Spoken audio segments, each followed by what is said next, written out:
Hey guys, today we are starting off. What I just put in my hand was Bio Silk. I put in Bio Silk just to switch it up a little bit. It just depends on the client or how I use Bio Silk. I'm pretty sure I did not have any leave-in conditioner this day.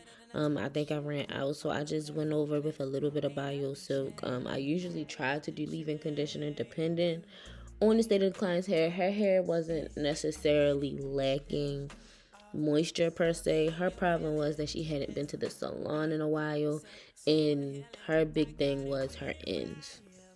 So, with that being said, I washed her. I washed her with shampoo too from Paul Mitchell. I washed her with Wella Nutrient Enrich, and then the last wash was with Joico. What is it called? Moisture recovery. So I did all that. Once I did that, y'all see me put the Bio Silk in her hair, and now I'm just detangling her hair. Her hair was pretty thick. Her hair was very, very, very thick. And as y'all can see, she has a little bit of heat damage as well as just overall unhealthy ends due to her not having a trim in a while. She does have a medium porosity hair. Her hair is on more of the medium porosity side. Which isn't, I told y'all about, I'm pretty sure, low porosity hair last time. So medium porosity hair is in the middle of the spectrum. It pretty much does everything well, retains moisture well, it gets rid of things well, and stuff like that. So you typically people with medium porosity hair don't have too much to worry about. And it's not as hard for them to find products that work in their hair for them, just depending on, like, the hair's coarseness, how curly it is, and just what their hair naturally takes to, how thick their hair is, and things like that. Typically, people with medium porosity hair don't have to get trims as much, of course, as people with low porosity hair who have the moisture retention problem. People with high porosity hair who can also have a moisture retention problems, just because of two different reasons. So that's what we are working with today. And then the other thing I wanted to touch on today while I'm talking to you guys is the importance of trims. Y'all, I was telling my client this because, as y'all will see, I think it's in this video, is that you need to trim your hair. If you do not trim your hair will always grow. Yes, it will always grow, but you will not gain length retention, because the longer you wait without a trim, the longer it is going, the more the splits are going to travel up the hair shaft, and you're going to have to cut more off. I always tell my clients, me personally, I feel like it's best to just get your splits off right then and there. If you have to start with a cut, start with a cut. But some people are not comfortable with that, which is completely understandable. Which in that case, I just say do it gradually and cut a little bit off. But something must be done, y'all. I see so many people whose hair could be way longer than it is. The only problem is their hair wasn't being trimmed correctly, or they weren't getting trims at all. And that is a problem. Like, I will always preach health over length, for the simple fact that hair isn't anything if it is not healthy. I usually tell people usually say, like, do trims every 6 to 8 weeks, but that really depends on the person. It's a case-to-case basis. So maybe it might be 4 to 6 weeks for you, and so for somebody else it might be 10 to 12 weeks for them, or some people could even drag it out to 16 weeks, depending on what they do with their hair, how long they keep it up, if they're undergoing stress, if they're undergoing life changes or physical changes, and things of that nature. It all depends on the person, which is why I always recommend, if you can, to go to a stylist, because they'll be able to tell you the best course of action in order for you to do that. And then, as y'all see, I'm detangling her hair. Please excuse my ashy elbow, y'all. I was so ashy this day, and I wasn't paying it no mind. But it was cold. We moved. It's a struggle, y'all. It be a struggle when I be in the salon all day and I be rushing out the house. or I'm just in water and I'm trying to do extra stuff all day and whatever. But regardless, that's not the point of this video. The point of this video is to tell y'all that y'all need to be getting trims and the importance of it. So this client, what we did was we did like a minimum trim. Like, it wasn't as much as I'd like to do, but it was still something. And then she had a lot of breakage towards like the middle, like more so it was the middle that was broken off a little bit more. And that's because she said she really doesn't do anything to her hair in retrospect. Like, she really doesn't do much. So I was like, okay. I tried to put her on like a mini regimen. I tried to tell her what she should be doing and stuff like that. And we made a schedule, so hopefully she sticks to the schedule. And her ends, it's really about her ends getting fuller, because they could be way fuller than what they are, but y'all will see that soon. So yeah, we'll talk about that when we get there.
I know girls love Beyonce, girls love to fuck with your conscience. Girls say when them kids go missing, and shawty, you ain't no different. These days it's hard to meet women, feel like my love life is finished. I've been avoiding commitment, that's why I'm in this position. I'm scared to let somebody in on this. No new friends, no, no, no. You know how this shit goes. You got your fair share of admirers that call your phone.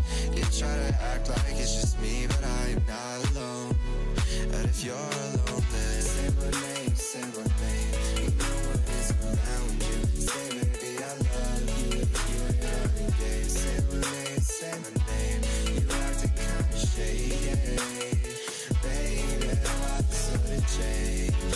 Say my name, say my name, say my name, say my name, say my name, say my name. If no one is around you, yeah, say my name, cause those other men are practice. And this ain't no time for acting, this ain't no time for games, and this ain't no time for uncertainty. This ain't no time for locking your phone and not coming home I'ma start some shit when I'm in the zone. This is what I've been saying. No new friends, no new. You know how this shit goes. This is not 4 years ago. Time escapes me now. Forget how it felt when this shit moves slow. I come through in whips that make a young boy take the long way home. All my young boys around me saying get money and fuck these hoes. Where we learn these values, I do not know what to tell you. I'm just trying to find a reason not to go out every evening. I need someone that'll help me think of someone besides myself. I need someone to leave the front door with. You don't wanna hide no more, cause you're not shy no more. Neither of us wanna play the sides no more. No, not alone, even though. And this is the shine that I was talking to y'all about in the last video, as far as with low porosity and medium porosity hair. They are high shine hair types. This shine is genetic, y'all. It is genetic, it is genetic, it is genetic. Medium porosity hair shines. Like I told y'all, high porosity hair can shine. It may not be as shiny as this, but this is genetic. Like I put a little bit, like a really small amount of bio silk in her hair, so that has a little bit to do with it. But this shine is for the most part purely genetic. Her hair is hydrated. Y'all can see the steam coming off. And just so y'all know, when y'all see steam coming off your hair like that, it does not mean you are burning hair. It does not mean that. It's part of the product burning off in the water that you use to hydrate the hair. Burning off, which means that the heat protectant and you did your job with hydrating the hair. If you don't see no steam, 9 times out of 10 you frying the hair like chicken. Steam is it's a good thing. It's a good thing to see steam, as long as you're not seeing smoke. The difference between steam and smoke: steam is white, smoke is black or gray. We don't want black. We don't want gray. We don't want that. So just a little thing to touch on and keep in mind too with that, y'all. Steam is okay. This is, and I don't know if y'all could see that, but when I pick up that little piece of hair, you could see a little bit like what I'm talking about with the breakage. That's what I was explaining to her that we need to be working on. So yeah, that's not like, you could tell for her hair that wasn't normal. Like, that's not the norm. Like, nobody cut her hair to be like that. It was purely breakage, and it was purely due to the fact that she did not have a trim.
Is it still on that bullshit?